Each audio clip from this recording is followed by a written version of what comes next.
We got Ricky Gervais on the line. Ricky! Hello. How are you, sir? There he is. How's it going? Good. We were just talking about you.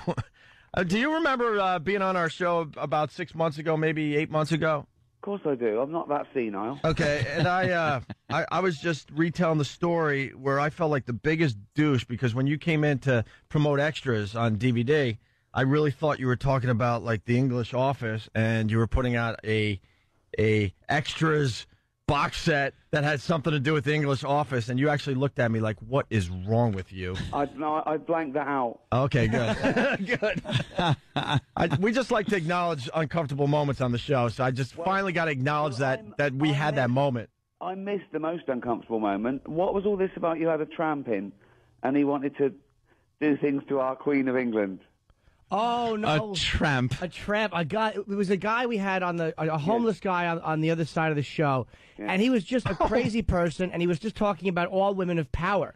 And he mentioned Condoleezza Rice, and he mentioned the Queen of England, and he mentioned any women of power he mentioned because he was pretty much a psychopath. Yeah, we got in a little bit of trouble on that one. That's lovely to know that you really know your demographic well. It was kind of funny that this guy was historically pretty versed. He knew. I think he mentioned Margaret Thatcher. And yeah. I guess that story made it over to where you're at, huh? Yeah. Well, didn't you get told off or shut down or something? For a month, yeah. Yeah, we got shut down on satellite radio, but our regular radio show continued. I like how nice that sounds. A tramp. Just picture some guy with the stick and the bandana tied at the end with one of those old hats and a little piece of stogie in his mouth. No, it's a stinky homeless guy. Well, that's what I mean. I didn't know the politically correct term, but you sorted me out with a crazy guy. We were never allowed to defend ourselves as far as that whole thing went. It was the rantings of a homeless guy, and the news just took like 15, 20 seconds of that rant and made us look like complete a-holes. Whoa, it's not your fault, is it? No, we're not going to take blame. Hey, Rick, I'm really psyched you're coming back because I know you're doing gigs. It's called Ricky Gervais Out of England Tour. Tickets are on sale now at Ticketmaster. You're doing a July 12th gig in L.A. at the Kodak Theater and July 14th and 15th here in New York at That's right, yeah. MSG WAMU Theater. I've never seen your live act. Well, I must warn people. I've only done one gig in New York. I did it as part of the Highline Festival. I don't know if you remember back in May, David Bowie was curator of the Highline Festival, and I did an hour show. And I must warn people, if they saw that, there is no point in coming to this one, because it's basically the same stuff. What? I don't want anyone to turn up. I've been paid $50 and go, well, I've heard all this. How honest is that, though? Yeah. I always lie when I go out and do gigs. I'm like, I'll be a lot of new stuff. Yeah. I never want to do the same thing twice. So this is basically that was the warm up for this eventual tour. So it's a bit different, but I think it's for people who've never seen me live, and they'll be delighted. Well, you know what? If someone came out and saw you last May and then sees you, it'll be over a year since they've seen you. People can watch the same live act twice in a period of a year and still enjoy it. I'll go back and watch some of the older Office episodes and I still laugh. If people see you 2 weeks later, that's a problem. But if somebody sees you a year later, man, they're still going to enjoy it. Yeah, but I pretended it was all ad lib. Oh, see, that could be the problem right there.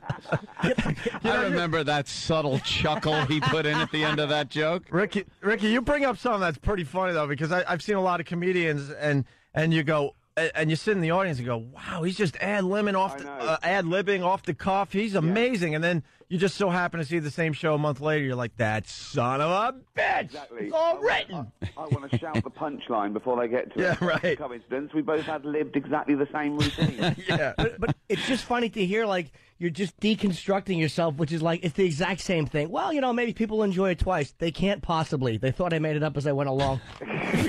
Yeah, it was called the Ricky Gervais Improv Show. Yeah. I'm sorry, go ahead. No, go out. I love this plug. Tickets are on sale. No, yes, they are. And I saw a moment of your act. I lied, actually, online, because somebody said, wow, Ricky Gervais doing stand-up. It was a benefit for Diana. I think it was at Wembley Stadium. Mm-hmm. Oh, that was none of my stand-up. That was me basically floundering because Elton John wasn't ready. Were you... Were you really... The beauty of this is you were out there in front of a packed Wembley Stadium. Yeah. And it looked like you were floundering, but it also looked like, is he floundering, or is this just like a Ricky Gervais thing? Well, I wasn't floundering because I didn't care enough. But I just sold about 500,000 tickets, so I didn't want to do stand-up. So so what I did was I bowed to peer pressure of 80,000 people screaming, "Do the dance." So I did. Yeah. You made them wait, though, before you did the dance from The Office, his horrendous... Well, I just didn't want to do it. I don't want to be that guy that goes around in 10 years' time and all people are shouting is "Do the dance." I'll throw my back out. I don't want to be paralysed on stage. I want to come out with intelligent adult humour, not do a dance like a monkey. Yeah, I mean, when you put it like that, so, right. Like a trained monkey. Yeah. Go ahead, dance. Yeah. Like a tramp, like someone who does tricks for smack. But you were funny, though. It was funny because I felt like I was watching this thing that you do so well, which is this kind of real weird tug of war with an audience of like you're letting them get away and think that you're losing it, and then you just pull them back with something really funny. And I didn't know what that was that you were doing, but I thought it was great. Well, that's good because one British journalist here who tried to start a backlash said that he was rubbish, so was The Office rubbish, it was overrated, Extras was awful, this is the end of his career. That was in June. Wow. This is the end of his career? Well, no, it's not. Why say something like that? Yeah, but you gotta love that stuff, man. But that's so easy to be proved wrong, isn't it? Yeah. It's like, just say he's rubbish. Don't say, and this is the last you'll see of him. Oh, there he is again. It doesn't work. How can anybody call the British Office garbage? I mean, I almost said rubbish just so you'd like me, but how can anybody call it garbage? It was one of the best shows ever done.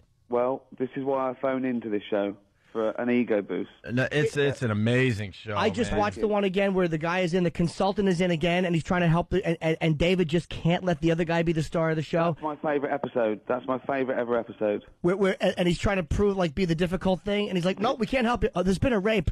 Yeah, yeah. I love that one. That may be my famous... Don't go into rape again. You'll get turned off the air. Yeah, but a close second is the one with the boombox, the motivational speech, and you give the speech, and you run out, and no one gives a crap. Tina Turner, simply the best. Yeah, that's Yeah. that is That's just. a song to do it to. I highly recommend it to the people out there that have never seen The English Office. You gotta check it out. You gotta. It's a really weird work of art. I thought it was going to be overrated, too, because I'd heard so much about it. I'm like, all right, this is probably going to be a decent show that's overrated. And I watched it, and I was blown away by how much I loved this guy and how much you made me cringe. And I've never seen a better portrayal of a horse's ass than David. It was really beautiful. Thank you. Hey, you almost feel sorry for him. Yeah. Oh, you definitely Such feel a tool. You definitely feel sorry for you, Well, maybe Ricky. NBC will show it now the strike's on. Wow, Oh, yeah. how cool would that be? That'll fill 12 weeks. That's a good idea. That's a damn good idea. Hey, are you gonna pop up on The Office? Well, I wanted to give it a lot of time just because I thought it would be weird for me to pop, and I really wanted them to find their feet, which they have. But I think it'd probably be safe now. But what I wanted to do was have The Office watching Extras, and Michael Scott to come along and go, yeah, I don't like this guy. When they do an American remake, I'll probably watch that. Yeah. I saw you on YouTube. They have you on one of the chat shows, and the guy pulls out an old video of your band, and you just look like you wanted to reach over and choke him. Yeah, but people think that I'm embarrassed about how I look then. No, I'm embarrassed about how I look now. That just reminds me that I used to have a bone structure. You were a lovely lad. I know. I was a lovely lady lad. Wasn't I? You had the big hair and everything, and you were so slender. It was fine to wear too much mascara. Yeah, it certainly was. Did you have any success with that band? No. No. No, not at all. No, the thing is, things that come out after you're famous for something else. No, Right. it was, we had a couple of singles out, but Yeah. it was all over in 6 months, and no one would have ever remembered it if it wasn't for the fact that I then, did something else sort of 15 years later. Sure. But, yeah. Hey, I know. a little known fact about you: you hold the Guinness Book of World Records for the most downloaded podcast. That 8 just million shows you- downloads. Wow. Yeah, I know, it's crazy. But I think that's like Alexander Graham Bell having the biggest phone bill ever. Yeah.